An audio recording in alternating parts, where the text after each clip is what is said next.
విస్తృత స్థాయి సమావేశాన్ని ఏర్పాటు చేసి ఈ వేదికపై ఆసీనులైనటువంటి మనందరి ప్రియతమ శాసనసభ్యులైన కందికుంట వెంకట ప్రసాద్ అన్న గారికి, అదేవిధంగా ఈ కార్యక్రమానికి కోఆర్డినేటర్లుగా విచ్చేసినటువంటి సీనియర్ శాసనసభ్యులు దులిపాల నరేంద్ర అన్న గారికి, అదేవిధంగా ఏపీ స్టేట్ కార్పొరేషన్ చైర్మన్ అయినటువంటి కేకే చౌదరి రైల్వే కోడూరు వారికి, వేదికపై ఉన్నటువంటి బీజేపీ నాయకులు మాజీ శాసనసభ్యులు పార్థసారథి అన్న గారికి, జనసేన, అలాగే నా తోటి తెలుగుదేశం పార్టీ కుటుంబ సభ్యులకు, వేదిక ముందున్నటువంటి నా సోదరులు సోదరీమణులు పత్రికా ప్రతినిధులకు అందరికీ కూడా నా శిరస్సు వంచి నమస్కారాలు తెలియజేసుకుంటూ, మీరు అనుకుంటూ ఉండొచ్చు ప్రతిపక్షంలో ఉన్నప్పుడు కూడా ఎప్పుడు సభలు మీటింగులే పోరాటాలే, అధికారంలోకి వచ్చినాకైనా ప్రశాంతంగా ఉందామంటే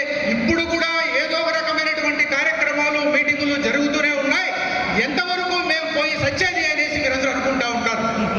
నేను మీ అందరికీ ఒకటే చెప్తున్నా, ప్రతిపక్షంలో ఉన్నప్పుడు రాక్షస పాలనని పారదోలడానికి కంకణం కట్టుకొని తెలుగుదేశం పార్టీ కార్యకర్తలు సైనికులు మళ్ళీ ఆ రాక్షసులు ఈ శాస్త్రం వైపు కన్నెత్తి చూడకుండా ఎప్పటికప్పుడు మనందరం కూడా ప్రజలని జాగృతం పరుస్తూ మనం చేసేటువంటి సంక్షేమ పథకాలను కానీ అభివృద్ధి పథకాలను కానీ ప్రజలకు వివరిస్తూ, అదే ప్రతిపక్ష పార్టీ అయినటువంటి వైసీపీ కపట నాటకాలు ఎక్కడ కూడా ప్రజలు మోసపోకుండా ఎప్పటికప్పుడు వారందరినీ కూడా తేజవంతుల్ని చేయడానికి, చైతన్యపరచడానికి ఈ సభలు సమావేశాలు జరుగుతున్నాయంటే మనం నిత్యం పోరాడుతూనే ఉండాలి.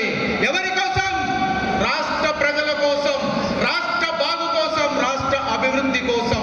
ఒకవైపు కేంద్రంలో ప్రధానమంత్రి నరేంద్ర మోడీ గారు భారతదేశాన్ని అగ్రస్థానంలో నిలబడుతుంటే, ఈరోజు చంద్రబాబు నాయుడు గారు ఈ రాష్ట్రాన్ని భారతదేశంలోనే నెంబర్ 1 గా నిలబెట్టడానికి ప్రయత్నం చేసి విజయం సాధిస్తున్నారు. అందులో మనందరం కూడా పాల్పంచుకుంటూ ఉన్నాం.